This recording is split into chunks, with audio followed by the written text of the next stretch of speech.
ஆனால் இங்கே எல்லா வெளிநாடுகளும் தமிழ்நாட்டுக்குள் வந்துவிட்ட காரணத்தால் இங்கே நான் கோட் சூட் அணிந்து வந்திருப்பது பொருத்தமாக உள்ளது. கூடுதல் முதலீடுகளை ஈர்க்கும் மூலமாக மேலும் தொழில் வளர்ச்சிக்கு இந்த மாநாடு வழிவகுத்து கொடுக்கும். 2030ஆம் ஆண்டுக்குள் தமிழ்நாட்டோட பொருளாதாரத்தை 1 டிரில்லியன் அமெரிக்க டாலர் அளவுக்கு உயர்த்தணும்னு ஒரு லட்சிய இலக்க நான் நிர்ணயிச்சிருக்கேன். இந்த வீடியோவை உங்களுக்கு வழங்குபவர்கள் Paces Pay, secure digital payments with multiple features and great success rate. பொதுவாக வெளிநாடுகளுக்கு போகும்போது தான் நான் சூட் போடுவது வழக்கம். ஆனால் இங்கே எல்லா வெளிநாடுகளும் தமிழ்நாட்டுக்குள் வந்துவிட்ட காரணத்தால் இங்கே நான் கோட் சூட் அணிந்து வந்திருப்பது பொருத்தமாக உள்ளது. இன்று காலையிலிருந்து சென்னையில் மழை பெய்கிறது. நான் இங்கே வந்தவுடன் முதலிடும் மழையாக பெய்யும் என்ற நம்பிக்கை எனக்கு வந்துள்ளது. உலகம் முழுவதும் இருந்து வந்திருக்கும் எனது அருமை சகோதர சகோதரிகளே, நீங்கள் அனைவரும் சமத்துவத்தை போற்றிய வள்ளுவரும் கணியன் பூங்குன்றனாரும் பிறந்த மண்ணுக்கு வந்திருக்கிறீர்கள்.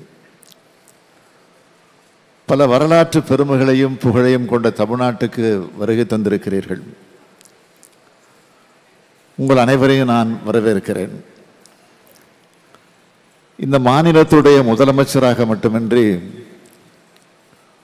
உங்கள் சகோதரனா வருக வருக வருக என நான் வரவேற்கிறேன். தொழில்துறையில் மேன்மையும் தனித்த தொழில்வளமும் கொண்ட மாநிலம்தான் தமிழ்நாடு. பண்டைய காலத்தில் இருந்து கடல் கடந்தும் வாணிபம் செஞ்சாங்க. அதனால்தான் திரைக்கடல் ஓடியும் திரவியம் தேடு என்று தொழிலை ஊக்குவிக்கும் பழமொழி உருவாச்சு. இந்தியாவுக்கு பல்வேறு வகைகளில் தமிழ்நாடு முன்மாதிரி மாநிலம். 1920ஆம் ஆண்டு தென்னிந்திய வேலையளிப்போர் கூட்டமைப்பு எனப்படும் தொழில் அதிபர்கள் அமைப்பு தொடங்கப்பட்டுச்சு. இதனால தான் தமிழ்நாடு அனைத்து வகை தொழில்களையும்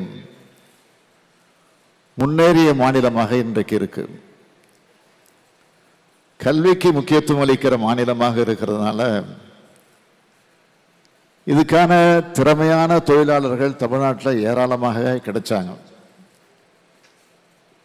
சிறந்த தொழிலதிபர்களும் திறமையான தொழிலாளர்கள் நிறைஞ்ச தமிழ்நாட்டுக்கு உலக தொழில் முனைவோரான நீங்கள் வந்திருக்கீங்க. நாங்கள் விடுத்த அழைப்பை ஏற்று வந்துள்ள உங்கள் அனைவரையும் அன்புடன் வரவேற்பதுடன் எனது உளமார்ந்த நன்றியையும் நான் தெரிவித்துக் கொள்கிறேன். இந்த மாநாட்டிற்கு தலைமையேற்க வந்திருக்கும் மாண்புமிகு ஒன்றிய வர்த்தக மற்றும் தொழில்துறை அமைச்சர் திரு பியூஷ் கோயல் அவர்கள், அவரை நான் நெஞ்சார வரவேற்கிறேன். மாண்புமிகு பியூஷ் கோயல் அவர்களது குடும்பம் அரசியல் குடும்பம். அப்பா அம்மா 2 பேருமே அரசியலில் கோலோச்சியவர்கள். வங்கித்துறை பணியாளராக வாழ்க்கையை தொடங்கி நிதி மற்றும் வர்த்தகத்துறையில் தனித்திறமை படைத்தவர் மாண்புமிகு பியூஷ் கோயல் அவர்கள். அவர் இங்கு வந்து தமிழ்நாட்டிற்கு பெருமை சேர்த்திருக்கிறார். அவருக்கு என்னுடைய மனமார்ந்த நன்றியை நான் தெரிவிச்சுக்கிறேன். இந்த மாநாட்டை சிறப்பாக ஏற்பாடு செய்துள்ள மாண்புமிகு தமிழ்நாடு தொழில்துறை அமைச்சர் தம்பி டிஆர்பி ராஜா அவர்களையும் தொழில்துறை செயலாளர் அருண்ராய் அவர்களையும் அனைத்து துறையை சார்ந்த அதிகாரிகளையும் அரசு உயர் அலுவலர்களையும் என அனைவரையும் பாராட்டுகிறேன், வாழ்த்துகிறேன். உலக நாடுகளை உள்ளடக்கிய இந்த நிகழ்வில் அமெரிக்கா, இங்கிலாந்து, சிங்கப்பூர், ஜப்பான், தென்கொரியா, பிரான்ஸ், ஆஸ்திரேலியா, ஜெர்மனி மற்றும் டென்மார்க் ஆகிய 9 நாடுகள் எங்களுடன் பங்குதாரர் நாடுகளாக இணைந்துள்ளன.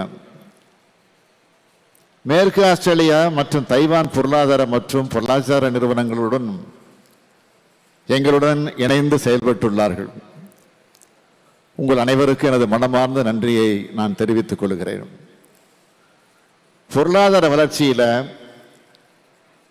அதிவிரைவு பாதையில் பயணித்துக் கொண்டிருக்கும் தமிழ்நாட்டுக்கு கூடுதல் முதலீடுகளை ஈர்க்கும் மூலமாக மேலும் தொழில் வளர்ச்சிக்கு இந்த மாநாடு வழிவகுத்து கொடுக்கும். முன்னணி முதலீட்டாளர்கள், வணிக அமைப்புகள், நிதி நிறுவனங்கள் மற்றும் நிகழ்வில் கலந்து கொண்டிருக்கக்கூடிய எல்லோருக்கும் இந்த மாநாடு மிகவும் பயனுள்ளதாக அமையும்னு நான் உறுதியளிக்கிறேன். இந்த மாநாட்டில் நாங்கள் பல்வேறு சிறப்பு அம்சங்களை உங்களுக்கு அளிக்க இருக்கிறோம். தலைமைத்துவம், லீடர்ஷிப், நீடித்த நிலைத்த தன்மை, சஸ்டைனபிலிட்டி, அனைவரையும் உள்ளடக்கிய வளர்ச்சி, இன்க்ளூசிவிட்டி என்ற கருப்பொருள்களில் இந்த மாநாடு நடத்தப்படுது. கடந்த 2.5 ஆண்டுகளாகவே முதலீட்டாளர்களின் முதல் முகவரி மாநாடு தமிழ்நாடு தான் தமிழ்நாடு அங்கீகாரம் பெற்றிருக்கு. இந்த நிலையை மேம்படுத்துகிற வகையிலும் மாநிலத்தோட முதலீடு ஈர்ப்பு திறன் உலகுக்கு வெளிப்படுத்தவும் இந்த உலக முதலீட்டாளர் மாநாட்டை நடத்துகிறோம். நாங்கள் துறை வாரியாக மேற்கொண்ட முதலீட்டாளர் மாநாட்டு சந்திப்புக்கு நல்ல வரவேற்பு கிடைச்சிருக்கு.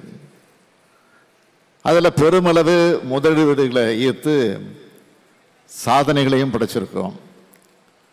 உங்களை எல்லாம் காணும்போது இந்த சாதனைகளெல்லாம் விஞ்சக்கூடியதா இந்த மாநாடு அமையப்போகுது என்ற நம்பிக்கை பிறக்குது. தொழில்மயமாக்கல் வரலாற்றில் ஒரு மகத்தான அத்தியாயமாகவும் இந்த மாநாடு இருக்க போகுது. இந்தியாவோட பொருளாதார வளர்ச்சியை வடிவமைக்கிறதுல தமிழ்நாடு முக்கிய பங்காற்றணுன்ற குறிக்கோளோடு தான் 2030ஆம் ஆண்டுக்குள் தமிழ்நாட்டோட பொருளாதாரத்தை $1 டிரில்லியன் அமெரிக்க அளவுக்கு உயர்த்தணும்னு ஒரு லட்சிய இலக்கை நான் நிர்ணயிச்சிருக்கேன். உயர் தொழில்நுட்பம் சார்ந்த தொழில் முதலீடுகளை ஈர்ப்பது மற்றும் வேலைவாய்ப்பு மிகுந்த முதலீடுகளை ஈர்ப்பது என்ற இருமுனை அணுகுமுறையை நாங்கள் மேற்கொண்டு வரோம். ஒரு மாநிலத்தில் தொழில் முதலீடுகள் மேற்கொள்ளப்படணும்னா அந்த மாநிலத்தோட ஆட்சி மேலே நல்ல எண்ணம் இருக்கணும். அங்கே சட்டம் ஒழுங்கு நல்ல முறையில் பேணப்பட்டு அமைதியான சூழல் நிலவணும். ஆட்சியாளர்கள் மேலே உயர் மதிப்பு இருக்கணும். அந்த மாநிலத்தோட உட்கட்டமைப்பு வசதிகள் சிறப்பாக இருக்கணும். 2021 ஆட்சி மாற்றம் ஏற்பட்டது முதல் இந்த அம்சங்கள் எல்லாம் தமிழ்நாட்டில் இருக்கிறதுனால தான் தொழில்துறையில் ஏராளமான முதலீடுகள் குவியுது. முதலீட்டாளர்கள் என்ன எதிர்பார்க்கிறாங்கன்னு முன்கூட்டியே கணிச்சு இன்றைய தமிழ்நாடு அரசு செயல்படுது. வணிகம் புரிதலை எளிதாக்கி வரோம். திறன்மிகு பணியாளர்களை உருவாக்கி வரோம். நாளைய தொழில் மாற்றங்களை கணித்து வைத்திருக்கிறோம். தொழிலகங்கள் மற்றும் கல்வி நிறுவனங்களுடைய இணைப்பினை ஏற்படுத்தி வருகிறோம். தொழிற்சாலைகளுக்கு ஏற்ற தொழிலாளர்களை தயார்படுத்தி வருகிறோம். நான் முதல்வன் திட்டம் மூலம் மாணவர்களுக்கு திறன் பயிற்சி அளித்து வருகிறோம். இளைஞர்களின் திறனைக்கேற்ற வேலைகளை உறுதி செய்து தருகிறோம். திறமையான இளைய சக்தியை உருவாக்கி தர்றதை நோக்கமாக கொண்டது இன்றைய தமிழ்நாடு அரசு. கல்வியிலும் வேலை வாய்ப்பிலும் பெண்களை முன்னிலைப்படுத்துறது தமிழ்நாடு முன்னிலை மாநிலமாக திகழ்ந்தது. இந்தியாவினுடைய முதல் பெண் மருத்துவர் டாக்டர் முத்துலட்சுமி ரெட்டி தமிழ்நாட்டில் இருந்து தான் உருவானாங்க.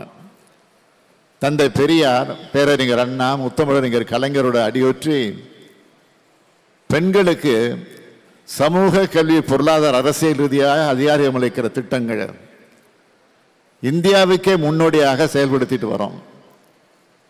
பெண்களுக்கு பொருளாதார விடுதல் என்பது இந்த திராவிட மாடல் அரசோட முழக்கம். அதனால தான் கலைஞர் மகளிர் உரிமை திட்டம், புதுமை பெண் திட்டம், விடியல் பயணம், தோழி விடுதல் அறிவித்து பெண்கள் முன்னேற்றத்திற்கு அதிக முக்கியத்துவம் கொடுக்கிறோம். கடந்த 2.5 ஆண்டு ஆட்சி காலத்தில் பெருமளவிலான முதலீடுகளை ஏற்கப்பட்டதோட அதிக எண்ணிக்கையிலான வேலை வாய்ப்புகளை உருவாக்குற வகையில் 200க்கும் மேற்பட்ட திட்டங்களுக்கான புரிந்துணர்வு ஒப்பந்தங்கள் மேற்கொள்ளப்பட்டிருக்கு. தமிழ்நாடு ஏற்றுமதி மேம்பாட்டு கொள்கை, தமிழ்நாடு மாநில குழந்தைகளுக்கான கொள்கை, தமிழ்நாடு நிதிநுட்ப கொள்கை, தமிழ்நாடு தரவு மைய கொள்கை, தமிழ்நாடு உயர் அறிவியல் மேம்பாட்டு கொள்கை, தமிழ்நாடு காலனி மற்றும் தோல் பொருட்கள் கொள்கை, தமிழ்நாடு விண்வெளி மற்றும் பாதுகாப்பு கொள்கை, தமிழ்நாடு மீன் வாகன கொள்கை, செயற்கை மணல் எம்சான் உற்பத்தியை ஒழுங்குபடுத்துவதற்கான புதிய கொள்கை, தமிழ்நாடு அங்கக வேளாண்மை கொள்கை, தமிழ்நாடு எத்தனால் கொள்கை, தமிழ்நாடு நகர எரிவாயு விநியோக கொள்கை, தமிழ்நாடு சரக்கு போக்குவரத்து கொள்கை மற்றும் ஒருங்கிணைந்த சரக்கு போக்குவரத்து திட்டம், தமிழ்நாடு தொழில்நுட்ப ஜவுளி, மறுசுழற்சி செய்யப்பட்ட பொருட்களிலிருந்து செயற்கை இழை நூல் மற்றும் செயற்கை இழை துணி மற்றும் ஆடை தயாரிப்புகளுக்கான சிறப்பு திட்டம், தமிழ்நாடு பேரிடர் மேலாண்மை திட்டம் மற்றும் மாநில பேரிடர் மேலாண்மை கொள்கை, தமிழ்நாடு சுற்றுலா கொள்கை, தென்னை நார் கொள்கை என பல்வேறு கொள்கைகள் வெளியிடப்பட்டிருக்கு. தமிழ்நாடு முழுவதும் பரவலான மற்றும் சீரான வளர்ச்சியை ஏற்படுத்தணுங்கிறது தான் எங்களுடைய லட்சியம். அதனால தான் தொழில் திட்டங்கள் எல்லாம் மாநிலம் முழுவதும் பரவலாக அமைக்கப்பட்டு வருது. பல பின்தங்கிய மாவட்டங்களில் பெரும் அளவில் வேலை வாய்ப்பு உருவாக்குற விதமாக முதலீட்டு திட்டங்கள் ஈர்க்கப்பட்டிருக்கு. இதன் மூலம் அந்த மாவட்டங்களில் இருக்கிற இளைஞர்களுக்கும் மகளிர்களுக்கும் அவங்க வசிக்கிற மாவட்டங்களிலேயே வேலை வாய்ப்புகள் அளிக்கப்படுவது மட்டும் இல்லாமல் அந்த மாவட்டங்களுடைய பொருளாதார வளர்ச்சியும் பெருமளவில் அதிகரித்து வருது. தமிழ்நாட்டில் ஏற்கனவே தங்களுடைய தொழில் திட்டங்கள் அமைச்சிருக்கக்கூடிய பல நிறுவனங்கள் தங்களுடைய திட்டங்களை நல்லா விரிவுபடுத்தி இருக்காங்க என்பது தமிழ்நாட்டோட சிறப்பான தொழில் சூழலுக்கான அத்தாட்சி.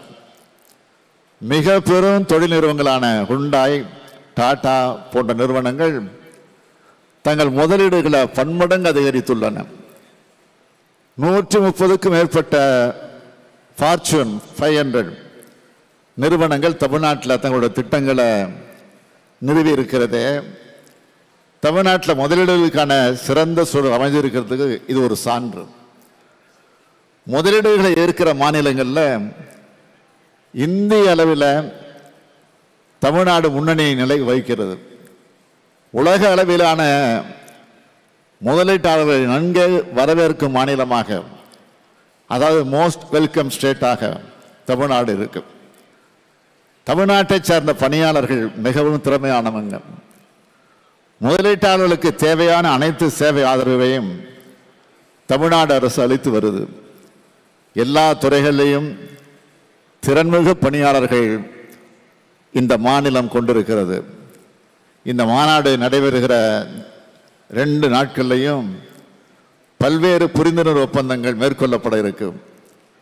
மூலதனம் நிறைந்த மின்னணு பொருட்கள் உற்பத்தி, மின்சார வாகனங்கள், சோலார் பிவி செல்கள் உற்பத்தி, பசுமை ஹைட்ரஜன், பெட்ரோலிய பொருட்கள் மற்றும் புதுப்பிக்கத்தக்க எரிசக்தி உள்ளிட்ட துறைகளையும் ஜவுளி மற்றும் ஆடைகள், காலணிகள் மற்றும் தோல் பொருட்கள், உணவு பதப்படுத்துதல் போன்ற வேலைவாய்ப்பு நிறைந்த துறைகளில் முதலீடுகள் மேற்கொள்ளப்பட இருக்கு.